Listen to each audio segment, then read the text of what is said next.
திமுக ஆட்சி ஒரு வாரத்தில் கலைக்கப்படும். அபசகுனமாக பேசிய அண்ணன் தொல் திருமாவளவன் அவர்கள்.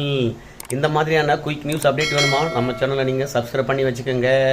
அவர் பேசின விஷயம் இதுதான். இந்த தேர்தல் சங் பரிவார் கும்பலுக்கும் மக்களுக்கும் இடையேயான போட்டி. மீண்டும் பாஜக வெற்றி பெற்றால் தேர்தல்கள் இருக்காது, மாநில அரசாங்கங்கள் இருக்காது, கவர்னர் வச்சு ஆட்சி நடத்துவாங்க, 100 நாள் வேலைவாய்ப்பு திட்டம் இருக்காது, பெண்களுக்கான உரிமை தொகை இருக்காது.